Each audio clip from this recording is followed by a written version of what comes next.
বাগানেতে ধরেছে দেখ পুঁই ফলের থোকা, তা দেখে জিভে জল আসে নেই কোনো ধোকা। তাতে যদি পড়ে আবার চিংড়ি শুটকির লাল, স্বাদে গন্ধে মৌ মৌ করবে যে অকাল। কড়াইতে নেড়ে চেড়ে যখন হবে পুরা পুরা, গরম ভাতে মেখে খেলে তৃপ্তি হবে পুরা। এমন পদের নেই যে তুলনা এ ভুবনে, সেরা রান্নার গল্প জমে সবার মনে মনে। আসসালামু আলাইকুম, সবাই কেমন আছেন? আমি এখন পুঁই ফল রান্না করব। এখানে আমি লবণ, হলুদ, জিরা গুঁড়া, ধনিয়া গুঁড়া দিয়ে দিছি। আর আমি এখানে আদা বাটা, রসুন বাটা দিয়ে দিলাম। যেহেতু সবজি জিনিস আমি কাঁচামরিচ দিয়ে রান্না করব। এখানে আমি চিংড়ি শুটকিটা টেলে নিচ্ছি। মানে শীতকাল ফুরিয়ে যাওয়ার আগে এভাবে একদিন পুরপুরা করে খেয়ে দেখবেন। আমরা তো পুরপুরাই বলি, এটা মাখা তরকারিও বলতে পারেন। তো এভাবে রান্না করে খেয়ে দেখবেন, খুব ভালো লাগে। আপনারা চাইলে চিংড়ি শুটকি বাদেও রান্না করতে পারেন। আমার বাসায় জাস্ট শুটকিটা ছিল তাই আমি দিলাম। এখানে আমি শুটকিটা খুব সুন্দর করে টাইলে নিচ্ছি। আমি টাইলে সুন্দর করে ভাজা ভাজা করে নিয়ে আমি কড়াইটা পরিষ্কার করে নিচ্ছি। আমি এখানে সরষের তেল দিয়ে দেব। আপনারা সরষের তেল, সয়াবিন তেল বা যে তেল খান সেটা দিতে পারেন। আমি পেঁয়াজ কুচি আর কাঁচামরিচ দিয়ে দিলাম ফালি করা।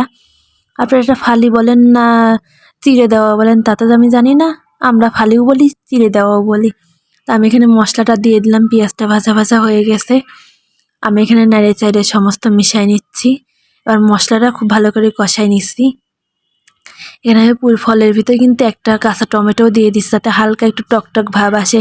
পুঁই ফলটা একটু যেহেতু মিষ্টি মিষ্টি আর লালচে টাইপের, তো সেহেতু আমি একটা কাঁচা টমেটো দিচ্ছি আর আলু কয়েকটা দিয়ে দিচ্ছি।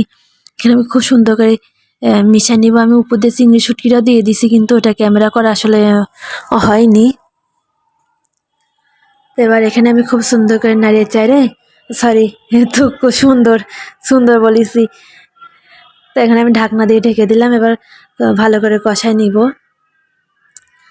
আমি এবার ঢাকনাটা প্রায় 5 মিনিট পরে ঢাকনাটা খুলে নিলাম। দেখুন কত পুঁই ফল থেকে পানি বের হয়েছে। তো পানি পানি সবজি, সেহেতু পুঁইটাও হলো মানে একটু পানি পানি সবজি, সেহেতু পুঁই ফল তো পানি পানি হবেই। আমি এখানে মাঝখানে একবার ঢাকনা দিয়ে ঢেকে দিয়েছিলাম, সুন্দর করে সিদ্ধ করে নিচ্ছি। আমি এবার পানি দিয়ে দিলাম।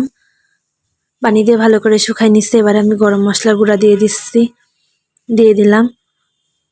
মানে গরম মশলা গুঁড়া আর ভাজা জিরা গুঁড়া দিয়ে দিলাম। আমি কিন্তু এখানে মাখা মাখা করে নিচ্ছি তরকারিটা। আপনারা চাইলে যদি মাখা মাখা না খেতে চান, তাহলে এমনি জাস্ট সিদ্ধ করে খুন্তিতে একটু ভেঙে ভেঙে দিছি, যাতে এখানে একটু মাখা মাখা হয়, তরকারিটা বেশি মজা লাগে। আপনারা যদি মাখা মাখা তরকারিটা না খেতে চান, তাহলে পরে আপনারা খুন্তিতে ভেঙে দিবেন না।